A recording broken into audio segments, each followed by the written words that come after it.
اليوم عنا حلقة super special مع شخص اجا من الهندوراس على لبنان and we're gonna discover more about what brought him here and his very particular career in artwork.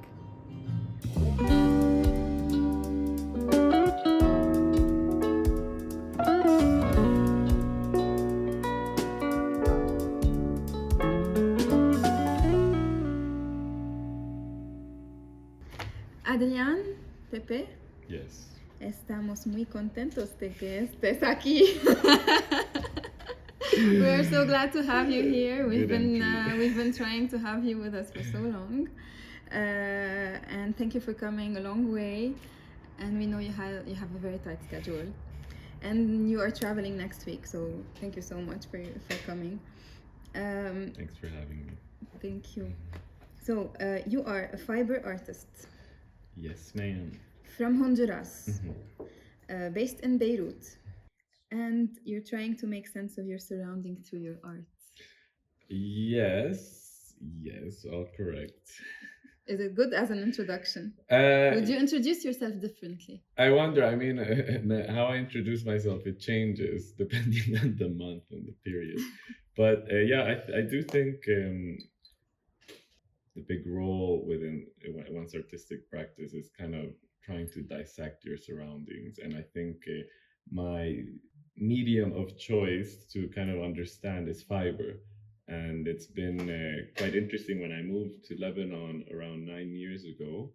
That I was, every new place that I go to, I'm always trying to find, that fibrous material that I can connect to in order to actually connect to the place. It was my first time ever coming to Lebanon. I mean, for sure, there is a lot of connection between the Arab world and Honduras just because of mass immigration. So let's start by how come someone from Honduras arrives to Lebanon? What brought you here in the first place? Yeah, I don't know. I mean, I left home where I grew up in Honduras when I was 16 first initially. And I lived in several different places for different reasons, whether work or school. And the last place I was in right before coming to Lebanon was the US, where I did my studies. And actually, within the university that I was in, it's one of the few universities, I think, in the world that has a fibers program. It's super strange, no? So what did you actually study? No, actually, I mean, I never graduated within the fibers department, but I think most of my curriculum reflected in classes was in the fibers department, just because when, of course, like who imagine like this Honduran boy going to art school, and then there's this program called fibers, like it's just so strange. It was so foreign to me, the concept, that of course it wasn't the avenue that I was thinking of going, but once I was there and I took a few classes, I was like, oh my gosh, this is what I love. Revelation. Yeah, I'm like, this is my medium. I need to do this. Wow. Anyhow, I went to university with a girl that is one product of the immigration of Lebanese people to the US. So her grandparents moved to the US, to Ohio, and they had children who married. So she's essentially completely Lebanese. She had never been to Lebanon. Oh. And she moved to Lebanon in search for this idea of heritage and reconnecting, and she moved for work. She was managing an embroidery studio for several years, and when she decided to move away from them, they asked her to find a replacement. And this is how I came into. So I came actually with work to manage an embroidery textile studio, and I did that for a few years. And again, while I was here, I'm like, I need to, outside of the fact that I'm doing all this work for these people, I'd like to connect through what's my material of choice from here. And so eventually, I think on one of the hikes I was taking, because I think that this is really what made me fall in love with the country, going on these long hikes and looking at the richness that was found in such a like little tiny piece of land. And of course you saw the shepherds, and I'm like, that's my fiber. I need to figure out a way to get it. And it was so strange. What year was it? That would have been in 2014. Okay. And it was so difficult. It was so difficult because even though there are 500,000 sheep in the country, there is absolutely no processing facility, and processing wool is Mm. it's not for anyone, particularly if you're doing it by hand. I mean, if there's a facility, it's great, but like we're talking about the production of 2,000 tons of wool material every year, because you have to shear the animal once a year or twice a year, depending on who you're dealing with. But then all of this biomass, it comprises Goes of, to waste, right? yeah, no, a lot of it is buried. I mean, it's not always a hassle, because the thing about it is, if the when I started to play around with the material, I mean, I started to understand why it's not very competitive when it comes to the global market. It just, if we're looking at that perspective, it's just rough. Like the grade of wool, of any wool or any fibers. Of course, the thinner the micron, like the thickness of it, the higher the Better. quality. Mm. So the sheep that I found here, the Awassi, which is the most common non-European sheep around the globe, which is super special, because all the rest of the sheep, have some European descent or whatever. It's so the thing about it is, like, it's wool. It's considered carpet wool because it's rough, it's thick, and this sheep, the descendant of the Awassi sheep, because now we're talking about like the present sheep, and then all its ancestors from 5,000 years ago. The first records that you see of the fat-tailed Awas are from Sumerian times, like, so we're talking pre-Abrahamic period, and you see, like the first city-states, like, we're talking about Ur or Babylon, like the first city-states, the first formation of urban centers, and the first records of receipts for the sale of sheep, the speaking of wool as a surplus material, and also, like, the essentially, again, everything's so speculative, because when you're looking at archaeology, I mean, when you're trying to make sense of the past, all you have is like objects, and you're trying to link the objects to a society and kind of paint the picture. And from my perspective, based on all the research and the things that I've seen, I mean, I always it seems as though the role of the sheep within these societies was humongous, down to how you foretold the future, essentially. Like, you could, why not, because there was so much respect for the animal, because of its contribution to society, that the animal itself, because all killings were sacrificial killings, when you would sacrifice an animal, the first thing that you would do is you would read its liver, to predict the future. So that you can imagine an animal that has a divine message for the future, how well you would treat that animal. Because of course, the healthier the liver, the more positive. There was the rulers of these cities, they had a royal flock of sheep just for divination. Like, so it's, I think I mean, outside of the fact that it provided wool, it provided skin, the internal, it had a divine sacred message. Its intestines, you could make parchments. No, the skin, you can make parts. I mean, that's another huge. I mean, when we think about the materiality of the animal, you have its wool, you have its skin that could be parchment paper. You have the bagpipe, which is something that I've been like super obsessing over. So, a bagpipe is essentially the animal that has been completely gutted, and then in the armholes you put like the different, ways of controlling the instrument, and we think bagpipes are Scottish, but they're Arab, like it comes from here. So then bagpipes. So you think about human culture, and you think about music, and it's the body of the animal that's creating this music. You think about, actually, the violin. It's constructed of catgut, which is the intestine of the animal that's been spun, and it's quite. You can also do bows and arrows with that. I mean, we're again. It's meat, it's milk, parchment paper, which is where most of the text of the region, because there wasn't papyrus here, like, it was parchment paper. Parchment paper, all the sacred text, when we think about like the old Qurans and Bibles and Torahs, like, these were all made on animal skins. And many times you would illuminate them with gold, and then essentially on the backs of these animals, you constructed all of human culture, which is why I think it was such a special animal to deal with, because the amount of information that it gives us based on its relationship, and then down to Abrahamic religion. I mean, all Abrahamic religions start with the Abrahamic narrative, which is Abraham killing a sheep, sacrificing a sheep instead of his son. And that sheep was this sheep, already a descendant of it. So then you Of the Awassi Sheep. of the Awassi. Wow. So this is the story of how you landed of how you landed in Lebanon. Yeah, And I overextended. No, that's amazing. I never thought about it so far back. Actually. Yeah, I mean, and that's the thing. That's why I'm still. Normally, I would have thought, like, okay, I found the fiber, great. Like I worked for it for a little bit, but it's not just about working the fiber and.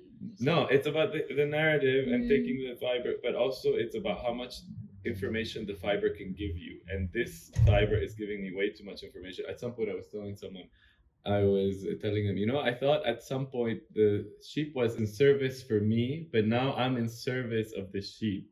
And it feels like I become this sheep ventriloquist sort sheep whisperer. The sheep whisperer. Yeah, exactly. in the sense that, because of it, like there's so much that has happened within my artistic career, and it just feels like the sheep itself has a message and I'm its ambassador, and I'm just like pushing its message forward because I'm just using its hair and its biomass, and it's just like the sheep man. Yeah, it keeps giving me biomass, it keeps giving me stories. I put the stories on the biomass and I present, and it's just like, yeah, more.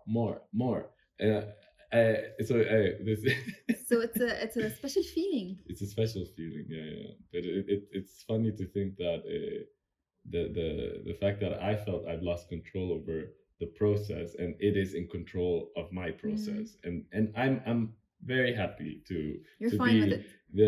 The ambassador of the messenger. Yeah, I mean, eventually I would love to move to a different fiber, but we'll see with time. Right now, yeah. I mean, there's so many fibers and so many deep histories. We'll see. I mean, it'll come when it wants to. So you came to take over this embroidery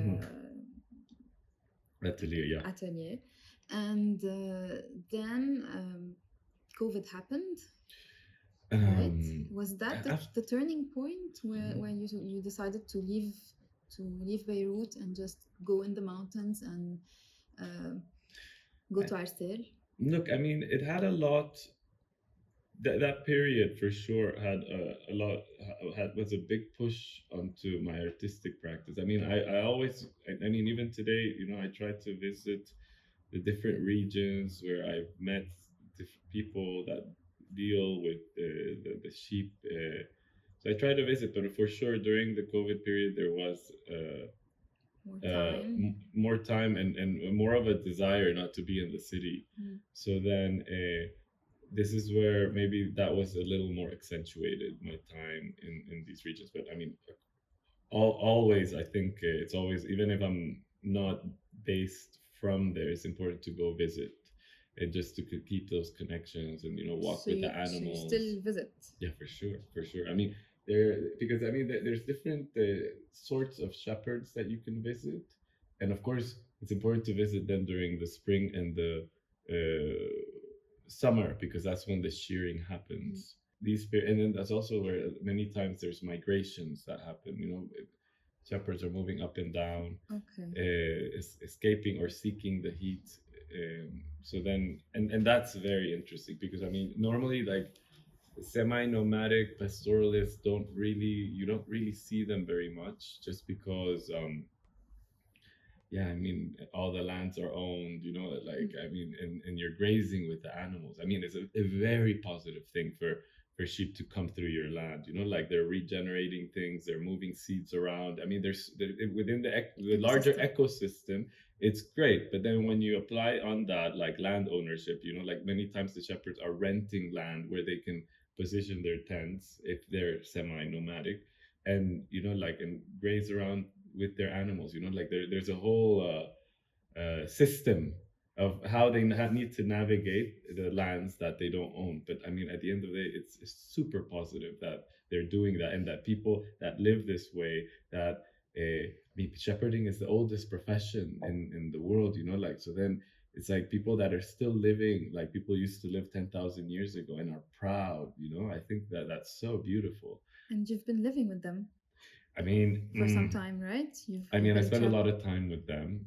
What's the longest period of time you've spent with a shepherd, let's say? I don't know. I mean, because the thing about it is, you know, we're in a tiny country. I can always come back and pop back in. So then it's just like, I mean, I don't know. I mean, I think during COVID, there were a couple of months, you know, like that it was more there than here. But like, for sure, I always have to be coming back also to the studio to kind of process the material, because you can't process it there, and then and kind of recollect on the different experiences that I had. Adrian, can we say that your connection to wool is somehow related to some existential questioning? Look, the first this is what I felt when I was reading about you, actually. Look, the first fiber project that I ever did. Because, sorry for interrupting, because I feel that from what you've written, from the captions of your artwork and so on, it's very linked to like big questions about time, about materiality, about life and death. I think we'll talk later on about your mortuary artwork that is absolutely amazing. So it's quite striking, you know. It's not just like I think it's a property of art, of course, but you know, it's not just someone working with wool or with going to see shepherds doing their thing in their system in the mountains. It's like you're raising big questions here. Look, I mean, it's interesting. I think that one of the things that struck me the most about this particular breed of sheep, I felt was its association to Abrahamic religions, because we start to look at ethical codes and we start to look at these messages that are so ancient that we grew up with. I mean, whether you were raised in an Abrahamic religion household, and there's a philosophy to this whole narrative, and I think that it's very difficult to even start to comprehend that philosophy if you don't understand the lifestyle of the people that wrote these codes. And many of these people were shepherds, or led a shepherding lifestyle, which is why there are so many references, particularly within the Christian tradition, where you have the notion of the good shepherd leading the flock. So then there's all of a sudden you start forming this parallelism between the sheep and the moral person. You know, like you say, in the day of judgment, God will come and separate the sheep from the goat. And that all just has to do with the fact that goats are less obedient, and they've been made an icon as the devil, you know, like, and it's, which is unfortunate because they're super nice, cute animals. But anyhow, you know, like that access point related to morality and these bigger questions about what does it mean to be divine, and what is the role of this animal within the notion of the construction of ethical codes and the notions of divinity, and you know, like, how do you confront that once you expose the lifestyle, or once you expose the animal, or once you give a face to the thing? And I think all of a sudden a lot of things come out within that process that made me question a lot of things, and hopefully through the artwork they allow other people also to have that moment of reflection.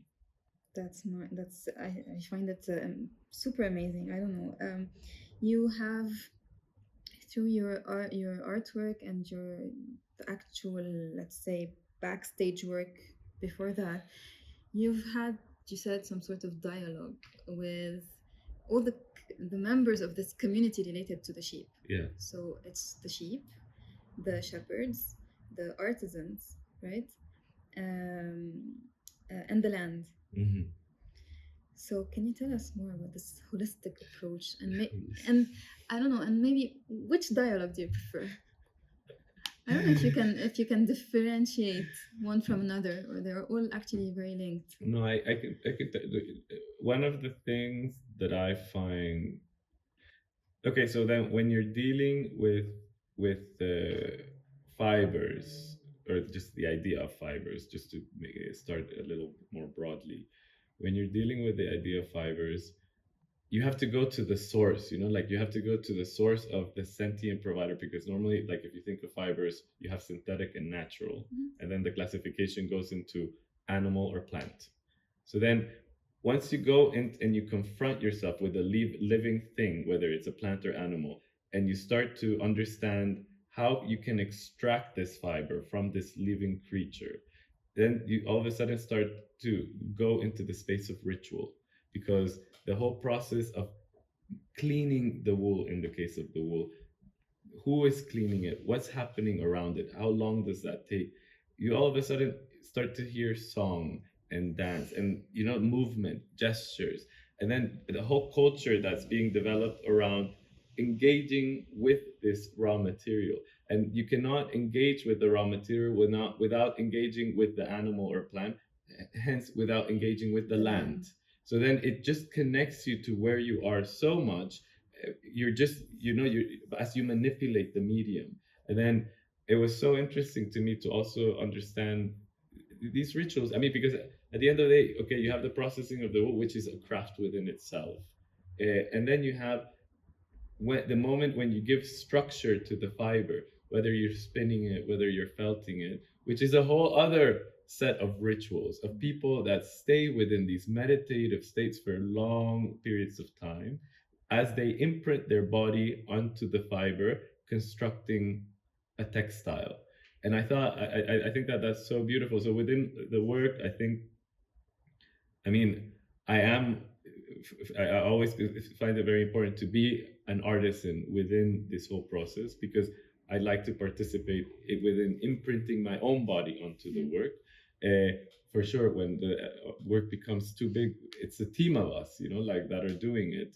And but we're all doing it together in unison, so then there's I don't know, there's something quite special in the process of not just engaging with others through the medium, but also engaging with other species. So it's like a very trans-species thing, and also engaging with, like the floor, the ground, the minerality of the whole thing.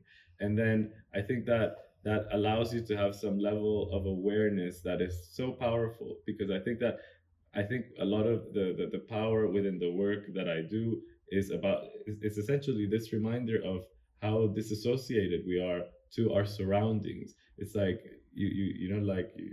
you're wearing something, but you don't even know like where it comes from, or the construction of it. I mean, and it's a lot of big questions too, because it also starts to speak about how a lot of the materials are extracted, whether it's a sensitive extraction or a completely industrial kind of malicious extraction, which is what you see within big farms, like that extract biomass from an animal, like for example, goose feather. A horrible process, like you see, I mean, which is why you have these organizations that are trying to protect animals from these sort of a kind of malicious extractions, which is how I like to call it. And I think that says a lot about the condition of society at that point. Like if you're willing to treat an animal this aggressively, I mean, how do you treat each other? And so then all of a sudden, yeah, so there's a parallel, and it's stuff that you put on the side so no one can see, because of course no one can digest ill treatments. So then it's hidden, and then I think okay, the work is all about this, just connecting you to the animal, to the land. And as you connect, of course, I highly doubt that when you're intimately associated, that you would ever do something harm. Yeah, exactly. You would never do harmful things. So I think this disassociation is quite palpable within society. So then I think when they see the work, yeah, maybe they're reminded of that. But and I think, which is also very important, to kind of show the backdrop of this work, why this was created, and where it connects to, and why it connects to it. So even though it's work with this raw material that is the wool itself, the fiber, but also the skin in some of your work. Yeah. The difference with let's say this violent industry is that it's a bigger scale. It's the scale that's different, right? No, I know. I think it's in the objectification of the animal. I think I for example, I deal with animal biomass, and I'm not I'm not one to speak, for example, on behalf of a vegan community where wool is actually not considered something very good, and anything related to the animal or the consumption of the animal is no. Like if you're even the fiber. Even the fiber, wool is not vegan. I've been told, but that's why I researched it, and it is not. I don't. I mean, I personally. I mean, for Are sure. you vegan?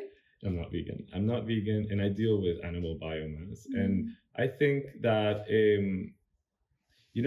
as a prey animal, which the sheep is a prey animal. Like there are just like in every ecosystem, things that consume things, and I think that there should be. I mean, what I'm trying to propose, or within what we were talking about, is that there should be a level of respect and acknowledgement about the offering of one thing to the next, which is where sacrifice becomes so big. Like you can you have an animal, and then you kill the animal for its meat, but then, I mean, what association do you have to that animal, and do you objectify that animal? And when you objectify it, of course, the way that you will treat it, the way that you will kill it will be completely different.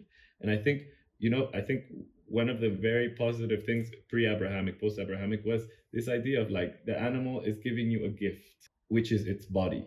And how you manage that process has everything to do with who you are and what the character of that society is. And I think that that's where it's in the elegance of engagement, you could say. So then, for sure, I mean, I fine. I myself have I think I have a lot to say about animal suffrage movements, but I think that within the region, because there's still this notion of sacrifice, you see as more sensitive treatment, and I think that that's quite beautiful. And because you still see people that are living in a very particular way from ages ago, So then you're talking about a species of animal, a companion that you walk with every day. It's different. I mean, I think it's different. Even when you sacrifice an animal for the sake of the community, it's you separate the animal. Like there's also sometimes there's a prayer that's whispered into the animal's ear. Like it's quite beautiful.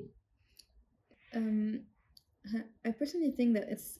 I completely understand your objectification point, but I think it's still linked to the fact that it can be this way in Lebanon, in the mountains you've been in, because it's a small scale. It's not a big industry. Oh, this is what you mean. Yeah. It's not like the big agri-food industries. Yes. And the overconsumption of meat or of other materials that are related to animals. So this is where objectification comes. Yes, of course, in the scale. I understand what you mean. Yeah. No, for sure. I mean, it also speaks about our consumption habits. I was sitting with a beautiful artisan technician Wonder Woman, Brigitte Singh, when I was in India. She's a block printer. And she was speaking a lot. I mean, because she was very concerned about, she deals with synthetic dyes, but within this very artisanal process of making fabrics block printed.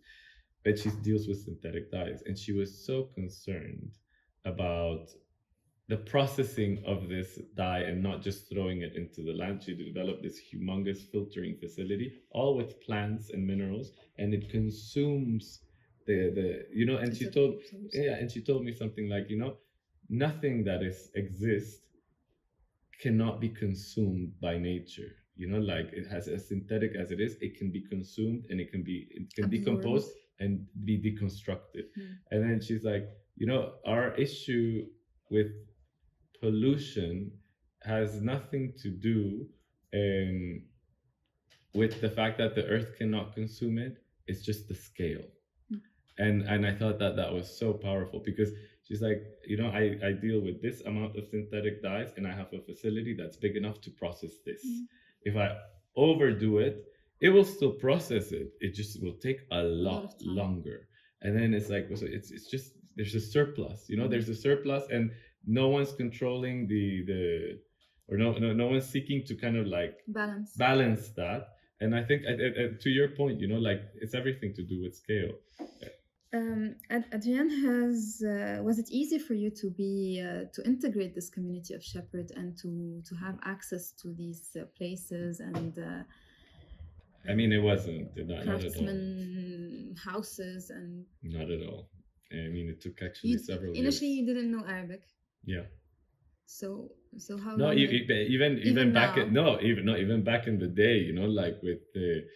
You have this Honduran guy coming, and he wants to be with us and see what we're doing. No, they were super curious. And we communicated initially, like years ago, in like our own way, and eventually, like I got a lot better with being able to communicate. But like they understand what you were here to do. It's crazy. Yeah. I mean, we would sit, we would laugh, it went in like our many misunderstandings. But I think that particularly the people within the regions that I visited, I mean, it's very much something that they look at you and it's face value. It's like you're either in or not, where they trust you or they don't. And for me, I'm very thankful that they allowed me in, because I didn't necessarily have an introduction. I was just some random There foreigner. Wasn't another person, a Lebanese person, that was with you to introduce you in and so on? Normally I would, I would sometimes travel with friends, but I was introducing them to. So you're always this outsider, actually. But I was this outsider, and for sure I got a lot of help also when it comes to when there was like a lot more of a specific, not just hanging out, but like a specific thing that we needed to do, and particularly also when it comes to the research that really required someone to be with me to translate and to extract, the narratives. On your website, your work is divided into 5 sections. Yes. Okay. There's the braiding, there's the entangled matter, the shedding, the human hair, and the Wak Wak, right? Yeah. So there's one more. There's a new one, the newest. The newest. So the braiding, you address this cultural act of human hair braiding as an ancient cultural tradition. Yeah. And then the braiding of the wool that supposes this interaction with animality. Why the braiding? Look, braiding. And what about it? So braiding is another way of granting structure to fiber. Like spinning it, you're just twisting a bunch of fibers together. But braiding it needs dexterity. So. All of it needs dexterity. Like spinning actually is you have to have very sensitive fingertips in order to, if you're doing like a very thin yarn. There are ladies in India that spin the thinnest cotton yarn. They wear gloves because they in order to produce that thin, so you have to have very sensitive fingers. You can make also just bigger yarns. Felting, which is just like the flat entangling. In order to weave, you have to spin first, So then braiding or rope making, these are also different modalities of giving structure to fiber. Braiding, the thing that I thought was quite special about braiding is that it's a technique that you see mostly on the human head. And that's an ancient tradition that's not necessarily focused on particular continents. It's just a thing that you see all around. You see the statue, the Venus of Willendorf. She has a braided, they assume that it's a braided hairstyle that she has on her head. So then I thought, well, what a beautiful tradition. And I wanted to make this argument about that, like before people thought about giving structure to the fiber of an animal or a plant or the fiber of a plant, they were probably just giving themselves. doing it on themselves, and eventually that translating as it was displaced onto the other, and then maybe it was braiding, spinning, whatever it was, so then I thought how beautiful this notion of the first structure, you could say, that was granted to fibers, and then you all of a sudden have the skin of the animal, which is just a bunch of fibers. So then once you start braiding it like you would braid a head, this is where you start to blur the lines between what we consider to be human and animal. Because the thing about it, I mean, I always have an issue with this notion of human and animal, because I mean, the human is an animal, but then within our rhetoric, there's a very clear distinction. That's an animal and I'm the human. But then why why position the notion of humanity as this, this superior creature? I mean, so then for me, I like to deal with these topics, and I thought dealing with the topic would be just grabbing this structure and grabbing this skin, overlaying them on top of each other, and then you have this message, so then, I mean, at the end of it, a lot of my work is like that, just like very simple things that you wouldn't associated, and then you have this juxtaposition, this contrast that might be beautiful, might be uncomfortable, but it's always about, you have to have the right element to combine with the other right element.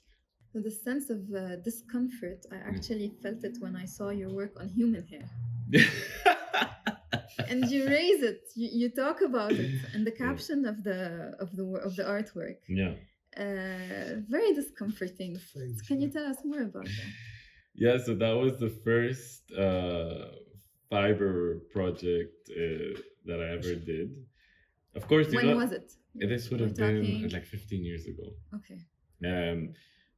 And of course, like you go and you learn about fibers, and you're handling silk and wool and cotton and hemp and all these fibers, and then it's just like, well, we have our own fiber. You looked at the mirror and you thought, okay, why not use my hair for the next work? Yeah, no, and then it's just like, well, why can't we? What is it about human hair that we? It's repulsive.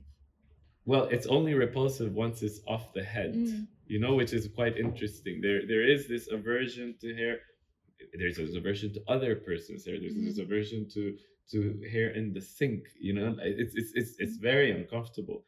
But what is it that is so uncomfortable? I mean, I did a lot of research, of course, on the hair, and for example, the parts of the body that contain the most hair and how they're associated, and then there's this notion of public self and private self, and then all of a sudden, let's try to place this fiber within the regular system of production as any other fiber, and then and this is where we're like, well, we need to go shear some humans. So then we remember it was a group of us. We would go in the night at the college town and start cutting people's hair. Yeah, we just set up a little station. We had scissors, and people had to fill out a little form because we found it important to specify. Specify how whose hair is this. So then we kept like a little bit of hair from each person, and we laminated, and then we put like age, their ethnicity, their profession, how they self-identified, and then you had 300 samples of these laminated hairs, and then the rest of it we started to process like we would any other fiber, and then give it structure, and it was. And did you make anything out of it? Yeah, we made a bed cover. We made a bed cover. Yeah, and it was. You dyed it in. It was bleached. Bleached in white, right? Yeah, bleached in the same way that the hair is bleached at a salon. There's a lot of chemical processes, and then we made a bed, and the bed was on display in the center, and. I mean, where was it exhibited? In the States, and it was like, why the bed, why a blanket, and I think that just the idea of the bed, there's something quite special about it as an object, because it is this place of the subconscious, this place where you go rest and dream. Like you access things that you don't speak about. It's very intimate. It's also, there's a thing about intimacy, as you know, as you allow your body to be held by this object. So then I thought, this is a perfect object. We need it to hold this uncomfortable material to hold you, like, and embrace you. But at the end of the day, it's your own matter. I still am confused. Sorry. Beautifully narrative, but the narrative is nice, but still very uncomfortable to see this. The collection of hair. It's like, I don't know. It's like something related to the Nazis, or using like human parts and exhibiting them, or no, I mean, you see that. I mean, you even see it nowadays. There's a few artists that have dealt with human biomass. I think that the most famous exhibition within the recent history that dealt with human biomass is this exhibition where they deconstructed the bodies, and traveled the world, like, forgetting the name, but so essentially they would preserve human bodies, and they would maybe just do the cardiovascular system. I hope I'm not on camera. and they would make the bodies do things and preserve, and they were like, like dunking a basket. It was so uncomfortable to see. But then also, I think you have an artist that also did leather shoes with human leather.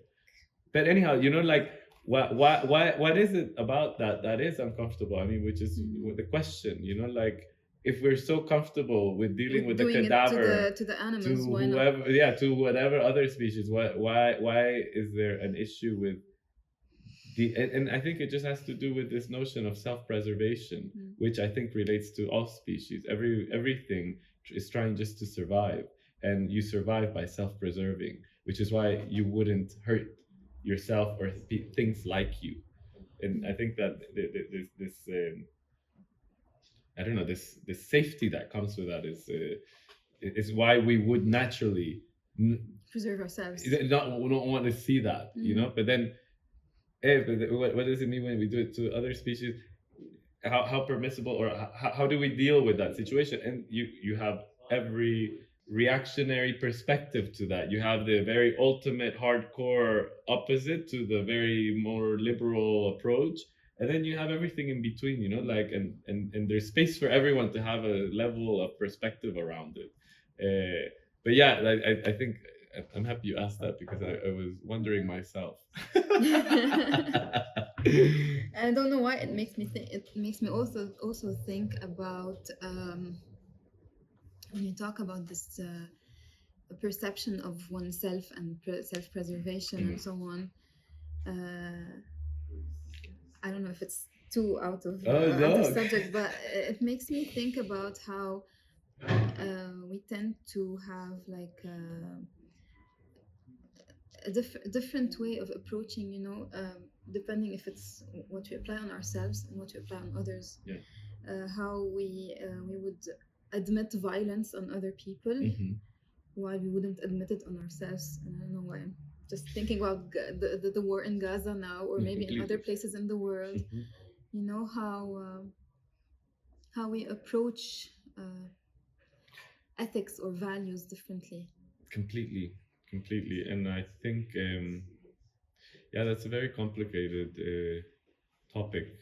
But I do think that when we practice a level of intimacy, I think in practicing that intimacy is where you see less violence.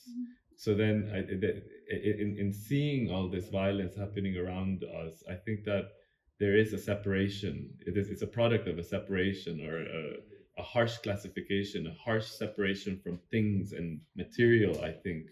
Which is why, like, I was just in India. I think I already said that, but like, I was just in India, and I didn't know that Gandhi was such a big proponent of artisan.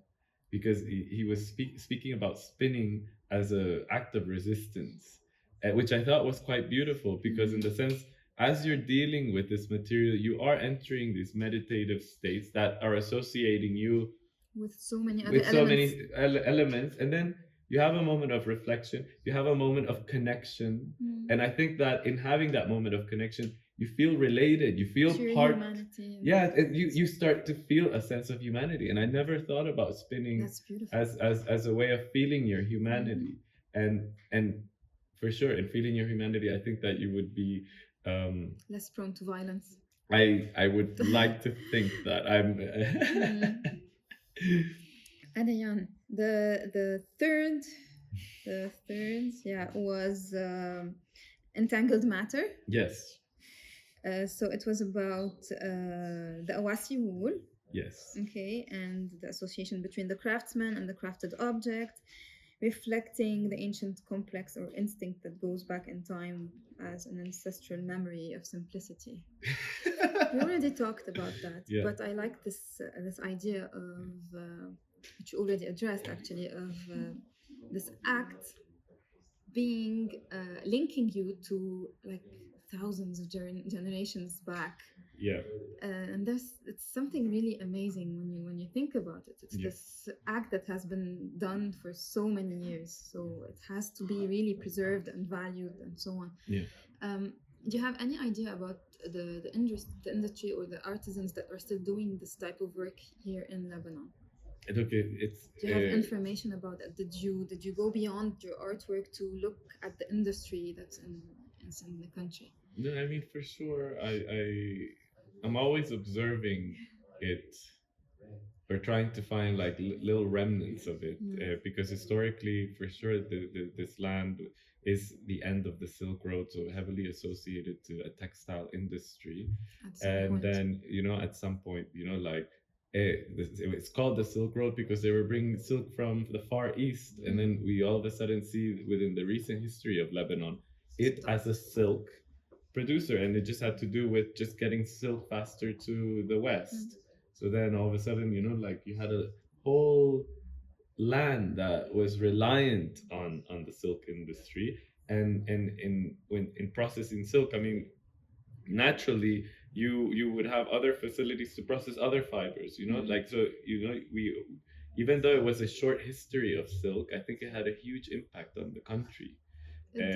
Yeah, and I think that but was it in the same proportions, the silk and the wool at some point? I wouldn't be able to tell you that, because I mean, it's also quite difficult to find a lot of this information. But you hear about it. There was a wool industry here, but we also have to consider a period that was less globalized, where people were forced to work with what they had instead of importing. And then at the end of the day, like Lebanon is quite loves importing things. So then all of a sudden, when you open the markets like that, of course, other materials that are maybe cheaper and finer are gonna take the preference because of like just economic value of that. So then all of a sudden, the things that can't compete die. And one of these things is, of course, a lot of the artisanry practices, because at the end of the day, like particularly with wool, you're seeing this problem all around the world. In Europe, for example, which were big wool producers, there's no more wool processing facilities. Like the wool is sent to China just to be brought back and sold. Yeah, so then it doesn't make any sense. So then it's like, well, what do you do with it? It's not like you can undomesticate the animal. Like you can't just return 10,000 years. You can't just let domestic animals into the wild. Like that doesn't make any sense. Particularly the sheep, one of the genetic profile of the sheep was modified for it to be hairy. Wild sheep were not hairy. Well, if they were hairy, they would naturally release their hair and then grow it again, just like a rabbit changes color. But hairy sheep cannot live without their human caretaker, because their hair needs to be cut over the summer season. Otherwise, it's just heat stroke. So then, I mean, I think it's same with a lot of domestic animals, and I think it's interesting to consider this moment of entanglement in which species came together because a big part of my narrative is like when you think of this species, which is the profile of the ruminant, and you think of this species, which is the profile of the human. I mean, it's not like one captured the other. They both entered into this entanglement to rely on each other. Because we have to also understand that as much as the sheep relies on its human caretaker, the human caretaker relies on the sheep. And this dialogue is, when we were talking earlier, how elegantly is that dialogue and how respectful is that dialogue manifested. And when it's not respectful, it's where you see like the things that we don't want to see. Yeah, so that's a little bit about entangled matters. And it's not the last, but because you said there was a new one. The utility of being, yeah. That's what the shedding. Oh, it's shedding. Oh my god, the shedding. Oh my god. So this was a life-size cast made of felt sheep wool. Yeah. And it was to explore the funeral rituals. Yeah. And you were actually I don't know how to describe the picture I saw. You had this wool all over your body like a mummy, actually. Yeah. Okay, and then they took it out. And it was exhibited. Yeah, so can you tell us more about that? Yeah, shedding. I mean, in talking about this entanglement, because I mean, at the end of the day, like I speak of entanglement, but I also have to, I guess, show entanglement. So then I was thinking about the act of portraiture and how I could create a portrait with the material, with my medium, and I thought, and I was thinking of the death masks, which has everything to do with funerary rituals, because a death mask, when we mourn, back in the day, when we were mourning, how do you keep a memory of that person? Like we're looking at pre-photography, pre-painting. A print of this print of the face. Yeah, you would create a print of the face, which are the death masks. The gold masks that we see. And then these masks would be hung in the households and would be worn, and that was the birth of theater, when you summoned your ancestors, and which is so interesting too, because I mean, I think that within vocabulary, it's very difficult for us to consider this moment as a moment within many moments, within past, present, future, like we have these forms and we speak in these forms, which also restricts us from maybe connecting from the wider spectrum of reality. So then I think within the death mask, which is the original portrait, like you were connecting to the ancestor. Eventually that became the painted portrait. Eventually you will go into photography, which is how you kind of celebrate ancestry. So then I was thinking, I'm like, well, how can I connect to this idea of portraiture? And I thought, let's create a death mask of my body as a form of portraiture. And that essentially felting, you have to entangle the fibers. So there were a lot of people that came and started to lay the wool on my body and rub it. How much time did it take? 12 hours. 12 hours you were like that on the floor? Like that on the floor, and they're pouring hot water on you because the heat also helps the entanglement, hot, cold. So then there were a lot of hands constantly touching me, flipping my body, like trying for the wool to capture an image of my body, and my body imprinting that image onto the wool through the hands of others, which is, I mean, at the end of the day, when we talk about ritual, it's like it's communal ritualing, and I thought how beautiful, like it was a very emotional moment too, to kind of like feel so embraced by everyone that was participating in the project. And of course, it was also quite emotional for them as I exited the thing, because, like I was completely concealed. I had to like rip it in order to come out of it. And then, at the end of the day, you have this suits or cocoon, which is like, I mean, as much as that is a portrait of me, the shedding of a snake skin is a portrait of it, which highlights a period of time. There is maybe a notion of death because it's no longer a moment that exists. So then it is a version. Resurrection. A version. I mean, it would be so interesting to wear that today. You know, like I wonder if I fit in. If it still fits. Yeah. Someone else should wear it, maybe. No, I think it should be one of your most striking experiences. You know, for you to live it for 12 hours. No, I mean, being wrapped all around. So there's a lot of works that I don't feature on the website just because I think that it would be a bit confusing for people to understand within the spectrum of fibers. But no, I do love performance art, and I have had a lot of experience with it. But it's I don't know. Eventually, I'll share them when I don't know when, but like maybe if I go more into performance art in the future.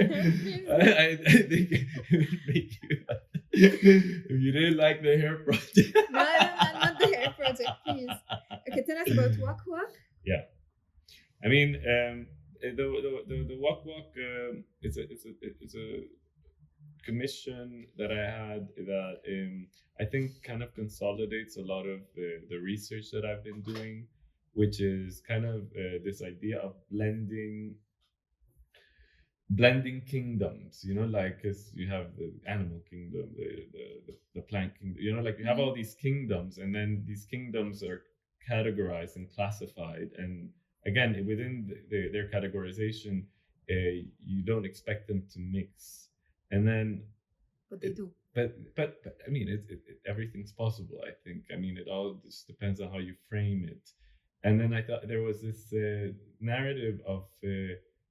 I think that over time also traveled from the Far East to, you know, like all this information that was being transported and shared between the different nations of the region from Far East to here.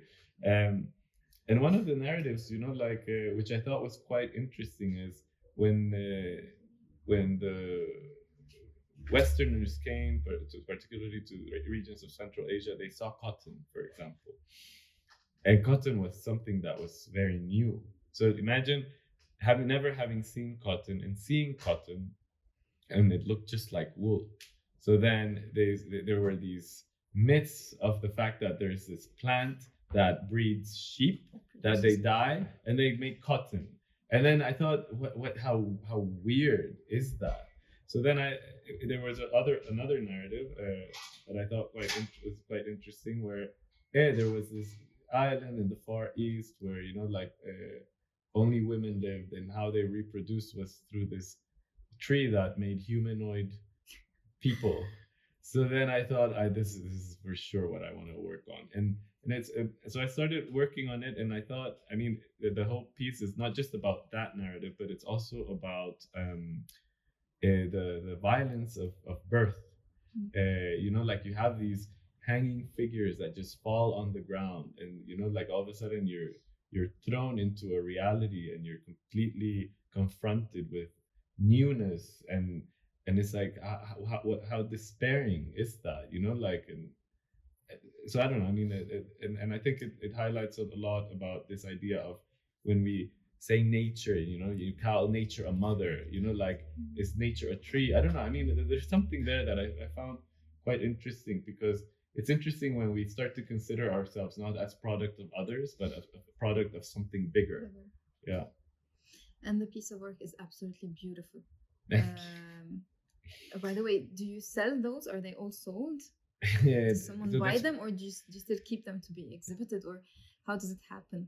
I mean, the art market. The art market, oh my gosh. Yeah, I mean, look, that one was a private commission.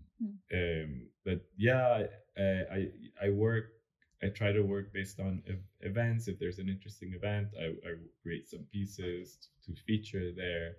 I mean, it's super important to do solo shows. It's taken me several years to prepare a next one. Hopefully by the end of the year, I'll have another solo.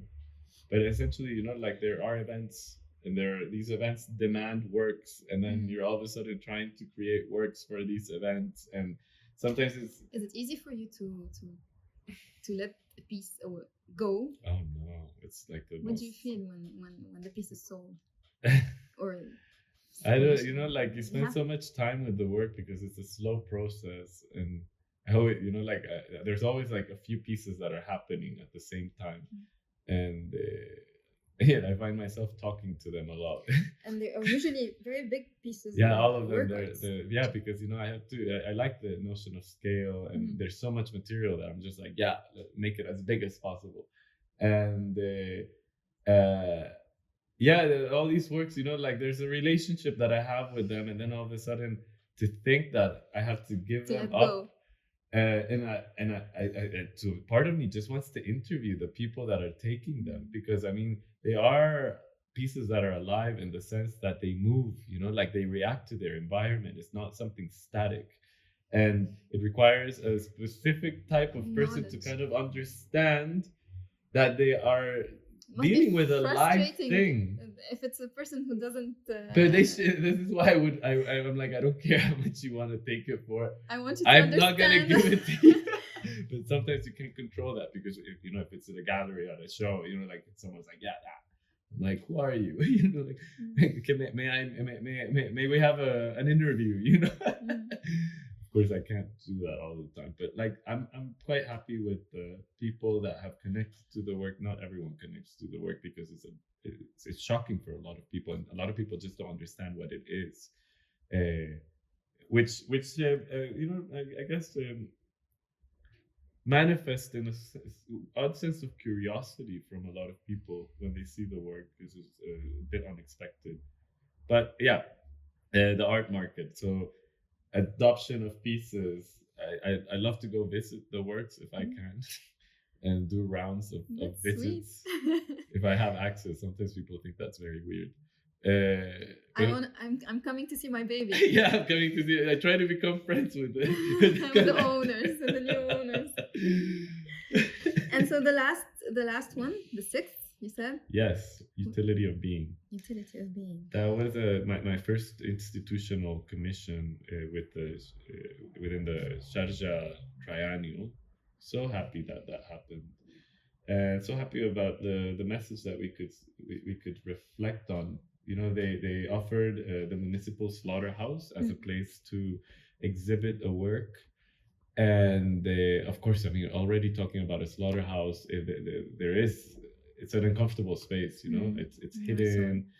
You pass animals through. You confine them, and then you have to make them walk a line, and like it's very much like that movie Oksha, where they have the mega pig and they're processing the pig through slaughterhouse facilities. Anyhow, a big byproduct of the slaughtering process, because again there isn't a craft industry. There is a craft industry surrounding leather, but it's not big enough. So then one of the byproducts of the slaughterhouse is, of course, a lot of the inedible parts, because the slaughterhouse is mainly dealing with the edible parts. Sometimes there are other parts of the animal that are sent for whatever reasons, but the skin many times is discarded. So then over the period for that project, we collected like 1,000 discarded skins, particularly, it was the summer, so during Eid al-Adha, so then it was easy to collect because there was a surplus.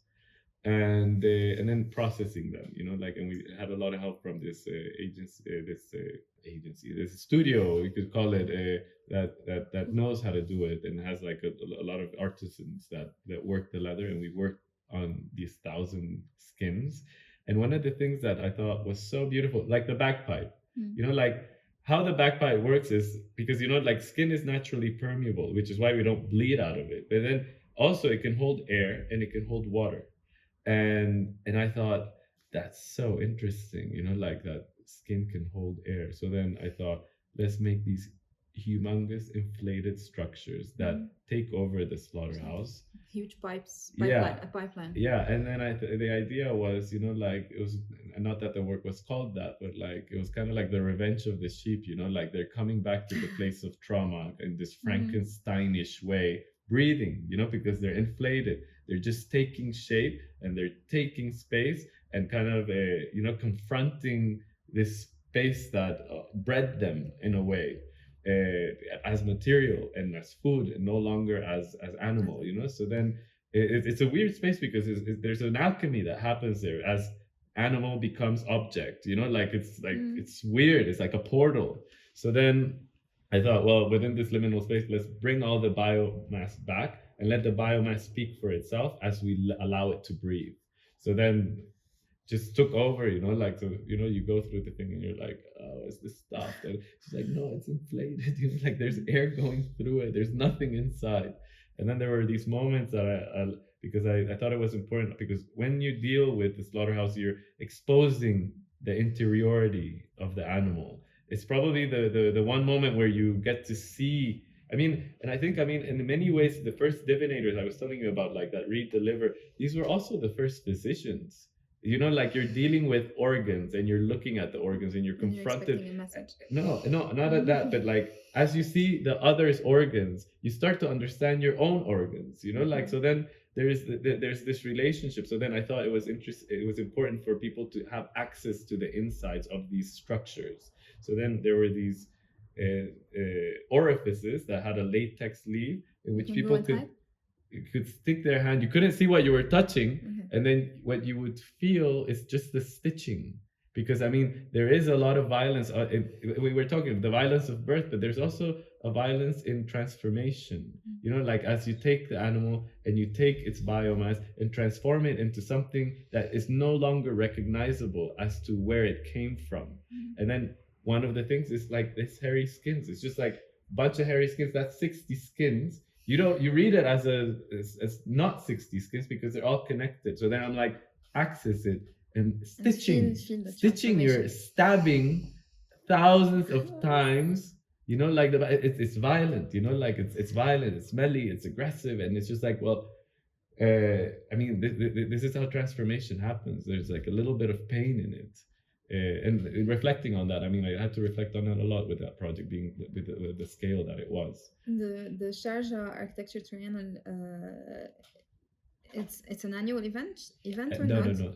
So every 3 years. Every 3 years. So you've done it twice or not? No, just it's my once? first time. Yeah, I was. Okay. And now you're preparing for the Doha. Yes, that's they commissioned the piece and they were quite open to different proposals. And because I've been dealing with skin, of course I proposed something related to skin. Eventually I'm slowly moving to the inside of the animal. First the hair, the skin, then I'm gonna move to the organs, and like there's all these narratives that you can find, and allow for a moment of reflection. Hopefully. When will it be accessible to the Doha? It's on the 23rd of February. Where? In Qatar, in Doha. Okay. And then so it's actually it's a group show. So then there's a lot of people, and I just have this one large gilded piece that we were talking about, like so then it's the one that caused you sleepless nights over the 2 last days. Yes, very much so. It's a completely new technique. Essentially, we're just looking at like the backside of the skin. It's called the reticular side. It's the thing that you don't see. We all have a reticular side. It's the thing that's behind. It's the thing that's vulnerable. It's the thing that is the soft belly, hidden. Yeah. So then it's the thing that holds. Like it's like the belly of the beast type narrative, and we're exposing that. And in exposing that, we gild it, and we covered with gold. 24 karat gold, something that's so uncorruptible, placing it on what could consider corrupt. And even within so many narratives, it's like the body is sinful. I don't know. There is this notion that because it's ephemeral, it's just there's because it changes. I don't know. Lost my chain of thought. Because it changes, it's more valuable. No, I think because it changes, it's less when you compare it with something. What is it about the skin of it? It's more valuable in the way. You have to really catch every moment because it's lost. When it's changing, it's ever changing. Actually. No, look, for sure there is a thing about perception of it within society, and I think that there is this desire for things that last, and I think that this is just like a common thing, like you always assign value to things that don't change.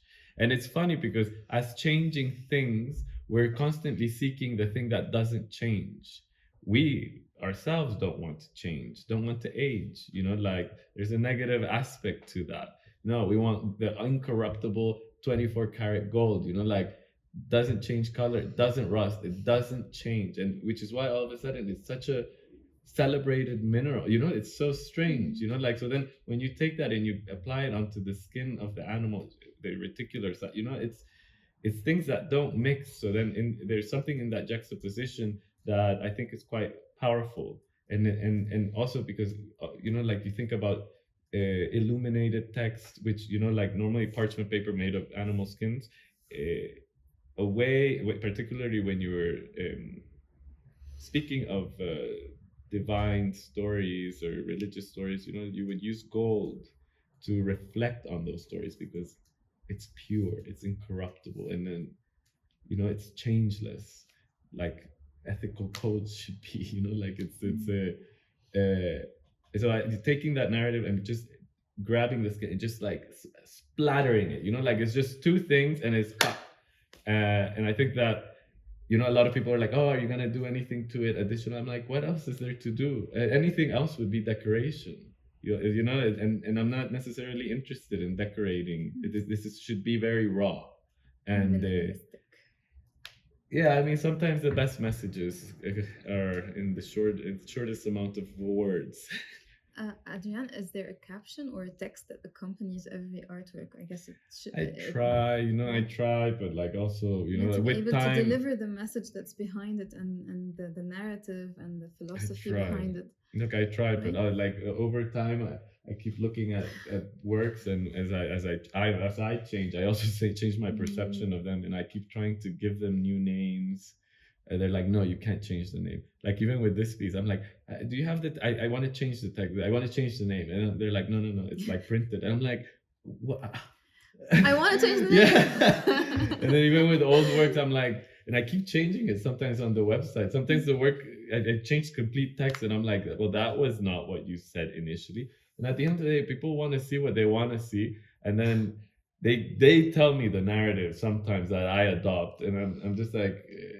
Yeah, okay. I know, but a lot of people have a big problem with that. It's like, no, your intention at the moment of creation should always be the intention, and that name should always be the name. And I'm like, actually, no. Like my pieces are changing, so is my perception. Have you ever thought about making a book with pictures of all your artwork and talk about all these ideas? And I mean, if someone is willing to fund that, here's a call. We're opening a call for. That's a huge endeavor. I mean, yeah, but I mean, if there is a team and there is a person interested in like taking this to that level, I'd be super happy to do that. Yeah, I think it should come at some point. Yeah. I'm gonna go back to your experience in Lebanon. Yeah. Okay. You're still living here, right? Okay. What did you find particular about Lebanon? What do you like most? Let's say. In times of crisis, everyone's moving out, and everyone's leaving. No. But you're still sticking around. Yeah, for sure. It's like initially, as I was telling you, there was the region in general was very attractive to me as someone coming from a textile space, and that was initially interesting to me. But in being here, there was this very strange sense of association that I felt, not just within my work, but just with the people too. I think I was very enamored by this notion of legacy, because I feel that people's association to the land here has everything to do with legacy, and me coming from a place with no legacy is something that was super envious, and I thought, yeah, of course, like this makes complete sense to feel so associated to a place. And to see how that manifests in a sense of intimacy, and I just completely fell in love with that. Even the resistance of associating to that land, and what you're willing to give for that, and there's so much passion there, and I don't know. I mean, maybe that level of passion infected me a little bit. But yeah, I mean, for sure. Like, we think of the Americas as such a young place, and people that are from there are not people that necessarily look like me. So then it's you can trace back 3 generations, and that's it. And so how can you? Yeah, for like, we have this notion of nationalism, which also doesn't make any sense to me, because it's just a construct.